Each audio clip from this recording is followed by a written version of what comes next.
Good evening, I'm Dennis Ward. Welcome to APTN National News. We begin in Thunder Bay tonight, where the troubled police service is facing a new human rights complaint, which cites racism in the force and the healthcare system. APTN's Leanne Sanders has that story. John Semmerling filed the complaint with the Ontario Human Rights Tribunal on January 13, 2023. It names the acting chief, Dan Taddeo, a sergeant, and 3 constables. Semmerling is seeking financial compensation of $300,000 for employment losses, as he's been scared to leave the house. The complaint alleges that Semmerling was forcibly taken from his home by police after a friend called for a wellness check. Semmerling had lost his job, and the friend became concerned for him, according to the complaint. Lawyer Chantel Bryson says Semmerling initially agreed to go to the health center, but after waiting to see a doctor without success and seeing no sign of the officers, he started walking home. All of a sudden, I believe it was 3 cruisers race up, 4 officers, none of which whom identify themselves, and one of them grabbed him and punched him in the face 4 times. They broke his nose and they severely injured. He had facial injuries. Even 2 weeks later when he came to see me, like, he was visibly bruised. He had concussion symptoms. He now has serious fear of and anxiety of even leaving the house, of possible interactions with the police. The official complaint lays out how the incident has affected Semmerling. Mr. Semmerling was an outgoing Indigenous community leader and deacon in the Roman Catholic Church. He has suffered physical and mental trauma as a result of the actions of the respondents, and now fears leaving his home and is easily triggered by the mere sight of the Thunder Bay Police Services officers or the Thunder Bay Health Sciences Centre. In response to APTN's request for a comment, a spokesperson for the service said in an emailed statement, "We have not seen the Human Rights Tribunal of Ontario application that you are referring to, and therefore would not be able to provide comment." The complaint also names Dr. David Yee and the Thunder Bay Regional Health Sciences Centre for allegedly restraining Semmerling when he was brought back to the centre. A statement emailed to APTN says, "Due to privacy laws, we are unable to speak publicly on issues related to our patients, staff, physicians, or volunteers. What we can say is the Thunder Bay Regional Health Sciences Centre is committed to providing safe, quality, and respectful care to all the diverse populations we serve." Bryson says Semmerling eventually met with a social worker and was released. She says they're willing to have the matter resolved through mediation, as it could be years before the complaint makes it to a hearing due to what she calls a crisis in Ontario's tribunal system. Leanne Sanders, APTN National News, Winnipeg. To Ottawa now, where the Trudeau government announced a new modern treaty implementation policy on Tuesday. Crown Indigenous Relations Minister Mark Miller made the announcement alongside representatives from Nunavut, Tungavik, and the Nisga'a Nation. The policy includes regular meetings between the Prime Minister and leaders whose nations have modern treaties, and an oversight body to solve disputes before they go to court. It will be co-developed over the next 6 months. Here's what Miller had to say about the new policy. We recognize that standing up and making principled statements sometimes is difficult. Oftentimes it's easy, but you can't walk away from them, and you need people to put teeth to them, and I think that's what we're talking about today, moving from principle to actual on-the-ground policy and the implementation of that policy. Indigenous youth in Northern Ontario will soon have access to health professions training in their communities. It's a new initiative aimed at addressing healthcare accessibility in the remote north. The details of the new health professions program were announced earlier today. It's a partnership between Winnebago Area Health Authority, or WAHA, Queen's University, and the MasterCard Foundation, which is committing $31 million to support the project. Winnebago and Queen's Health Sciences will co-develop the program in the Western James Bay region. Lynn Innes, the CEO of Winnebago, says it will help fill the gaps in providing health care in Northern Ontario. I know that it's not going to be ready for a few years yet, but we are struggling with HHR, so a health human resource issue currently.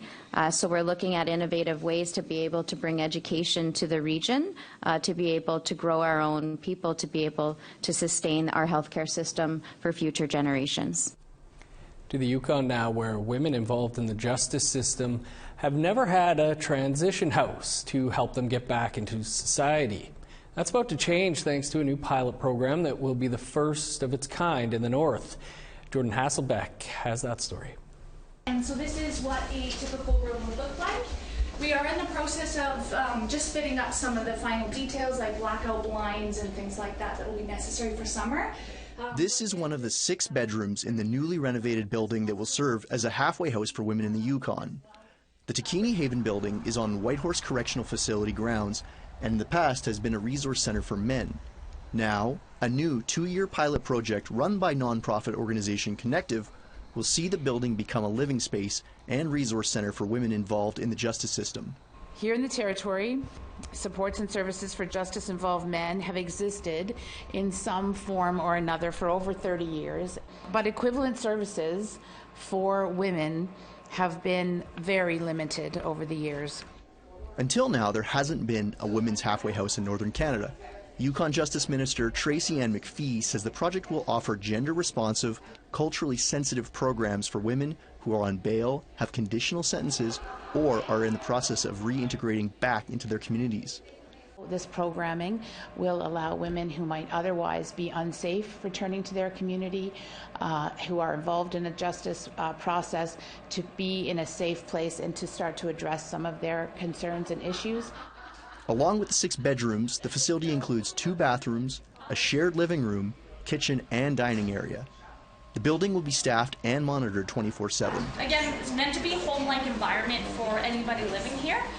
Connective's Assistant Regional Director Gigi McKee says the cultural programming will be tailored to each individual with help from the Council of Yukon First Nations.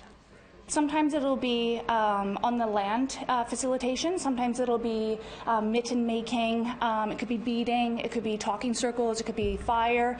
It's a variety of supports that the residents themselves would like to see, and that can shift and change. McKee says they're still in the process of hiring staff and hope to be able to open towards the end of March. Jordan Hasselbeck, APTN National News, Whitehorse. The family of a woman who died after an assault in Opaipon and Ipiwan Cree Nation says she was loved. They say her death has highlighted the need for more resources in the community. APTN's Sab Jones has more. 47-year-old Noreen Tate died at a Winnipeg hospital after being airlifted from the nation also known as South Indian Lake after she was assaulted on February 19th. Emotions ran high as her family spoke at a recent news conference. Arla Tate says her sister's death has impacted everyone in the community, and this is just the latest blow. There have been an increase in critical incidents of violence resulting in homicides and an alarming increase of domestic violence incidents. OPCN citizens are experiencing mental health crises, addictions, homelessness, food insecurity, inadequate health care, and a lack of access to safe drinking water. The RCMP, along with major crime services and forensic identification services, are investigating Tate's death, but no arrest has been made. Chief Shirley Ducharme says to ease the grief, justice is needed. She also called for more resources in the remote fly-in nation, saying satellite services are not enough. All these issues, problems stem from alcohol and drugs. Our community needs to heal in a healthy way. Sab Jones, APTN National News, Winnipeg. A man is in serious but stable condition after a stabbing on Sunday at the 2023 International Peace Powwow and Festival in Lethbridge, Alberta. Lethbridge police say 2 men have been charged and are in custody Both 22 years old, Dylan Jeremy Braverock and Dalton Mark Oldshoes, face multiple charges for the assault, including assault with a weapon.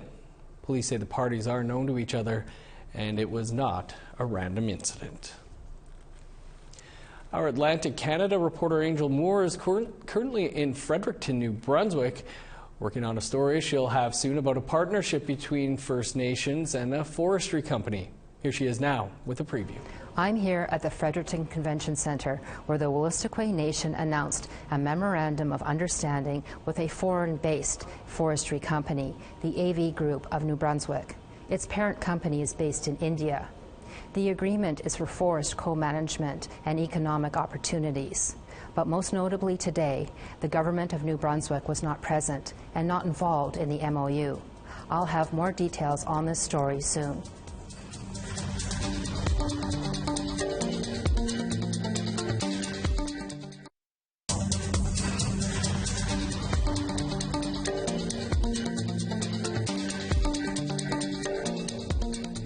Welcome back. Federal NDP leader Jagmeet Singh was in Winnipeg today. He's calling for federal funding to go towards solving health worker shortages. Singh stopped by APTN HQ earlier in the day. Mr. Singh, you're in Winnipeg in part talking about health care. Indigenous peoples already lag behind in terms of quality health outcomes. How would the Liberals' proposed health care changes adversely affect Indigenous peoples? Well, we know that when our healthcare system is not where it needs to be, it is the most vulnerable people that will feel the repercussions of that. So if our healthcare system is failing, it's going to fail the people who need it most. And that means racialized people, Indigenous people, people who are already marginalized.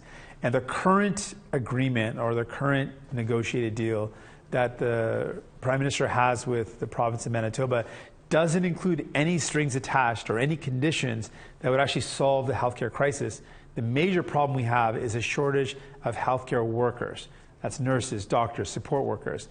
And the fact that no conditions were imposed to require the province of Manitoba in this case, to actually solve the problem by spending that money on hiring frontline healthcare workers means the gaps that already exist for Indigenous community members in terms of accessing healthcare will only get worse. In recent weeks, there's been some tragic house fires in First Nations that some of your MPs have spoken about, most recently in Pikangikum, but also in Weenusk. What, if anything, at the federal level would you do about the lack of fire standards on First Nations? We need to immediately respond with having the proper supports in place for fire prevention and fire protection services. People need to be able to live in their homes with the security of knowing that if anything ever goes wrong, they can access services. And just because someone lives in a rural or remote community, lives on an Indigenous reserve, that doesn't mean they have any less right to making sure they live in a safe and secure place. And so we need to invest in proper housing that can keep people safe, but also make sure that fire services are available so that communities are safe. And so far, it's been woefully inadequate. People do not have the safety and security that they deserve, particularly Indigenous communities living in reserves and in more remote and rural communities. That has to change, and we would immediately, I would, as Prime Minister, immediately fix that. You bring up housing, and the NDP recently brought up the problems with housing in question period right before the House went on break. A week ago, an Indigenous Housing Association based in BC asked for $6 billion in the next federal budget as a fix for the problem. Do you see that as being a solution? Well, one of the things that we really know is a major problem is there's a lot of fancy announcements that say that you can access this money to build more housing, and then when Indigenous communities try to access it, it's not there, it's not accessible, the criteria is too lengthy, too hard to actually use, and none of the money actually flows to where it's needed. So we've pushed the government to develop a for Indigenous, by Indigenous housing fund, and it's really the way the funds are delivered. They have to be accessible, it's got to be straightforward, it has to work for the needs of Indigenous communities. And that's something that we've seen so far has not been there. Many chiefs have complained about trying to get a project up and running and saying they've got the project, they know what they want to build, but there's no fund that they can actually access. I want to change that. I want to make sure that programs that we offer are actually accessible to the people who need it. And that seems to me like a starting point, but that's something that we're fighting for and something that we've included in our agreement. And we're seeing some steps forward on this for Indigenous, by Indigenous strategy, which would really be tailored to the community's needs and respond to them. You know, we look at housing, healthcare, fire safety, water. You know, your party has a deal with the Liberal Party to keep them in power, but this is a party that seems to continue to disappoint Indigenous peoples in this country. Are you willing to continue that support of the Liberals, given their track record? Well, what we're doing is using our power to deliver on things like the for Indigenous, by Indigenous housing, with funding and a plan that actually gets money to communities to build homes. We've delivered with dental care for folks that did not have dental care coverage. We sent out a GST rebate of almost $467 for over 10 million Canadians, doubling the GST rebate. So we've been able to send real supports to people and want to use our agreement to leverage it to get more help to people. And that means help with healthcare, with housing, and we'll continue to do that. We always have the option of withdrawing our support, and we will always consider that as an option. And we will make that decision whether we do so or not in terms of what is in the best interest of Canadians, and if we are no longer able to force this government to deliver for people, then we'll make that choice. Just lastly here, the move to ban TikTok on government devices. You're the most followed Canadian member of Parliament on the popular social media app. What do you make of the ban, and do you feel like it might hurt your ability to get the message out? Well, on a personal note, I'm not concerned about it at all. I want to be able to reach out to people wherever they are, whether it's in a community center or on a social media platform. But when serious concerns are raised around privacy and security, particularly not just of myself, but of people interacting with me on that platform, I'm more than content to take a pause from the platform. That's what I'm doing, and assessing if there's a way to engage in a way that will be safe for Canadians, for myself, but also for people that want to engage with me on that platform. So we'll wait to hear about that, and we're going to follow the House of Commons rules now that ban it on federal devices, and that's something that myself and my team will be doing. Mr. Singh, we'll have to leave it there, but appreciate you making some time to pop by APTN HQ today. Thanks so much. An honor to be on the show. Time now for another quick break, but first a look at another story we have in the coming days for you.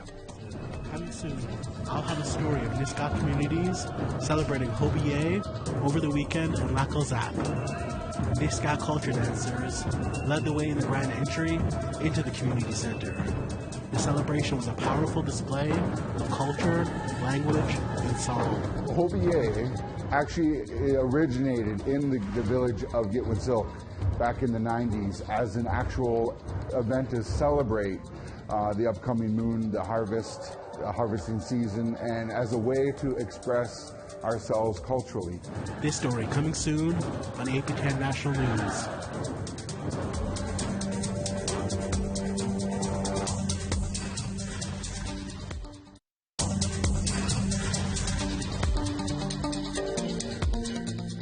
Welcome back. Time now for our photo of the day.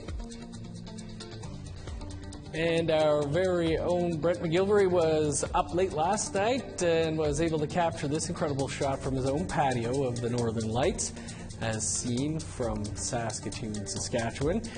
You can email your photos to share@aptn.ca for the chance to be our next photo of the day. Now let's take a look at tomorrow's weather forecast. Starting on the East Coast, 0 with snow in Halifax, -2 in Charlottetown. Sunny and 13 below for Kuujjuaq, -19 in Nain, +2 in Montreal, -2 for Val-d'Or. +1 with snow in Sault Ste. Marie, 3 above in North Bay. -6 with snow for Thunder Bay, sunny and 11 below in Sioux Lookout. -26 and cloudy for Churchill, 17 below in God's Lake. -13 in Winnipeg, 12 below in Dauphin. -11 in Regina and Saskatoon, -7 in North Battleford. 10 below in Meadow Lake, snow, and -12 for La Ronge. Over in northern Alberta, -8 with snow in Fort McMurray, 3 below in snow in Grand Prairie. -5 with flurries in Edmonton, +2 in Lethbridge. +3 in Vancouver, 6 above in Victoria. -4 with snow in Prince George, 0 in flurries for Smithers. -25 in Old Crow, snow and -5 in Whitehorse. -12 with snow in Yellowknife, 15 below in Norman Wells. -28 for Sax Harbor, 25 below in Paulatuck. -31 in Baker Lake, 29 below in Chesterfield. -33 with snow in Resolute, 34 below in Arctic Bay.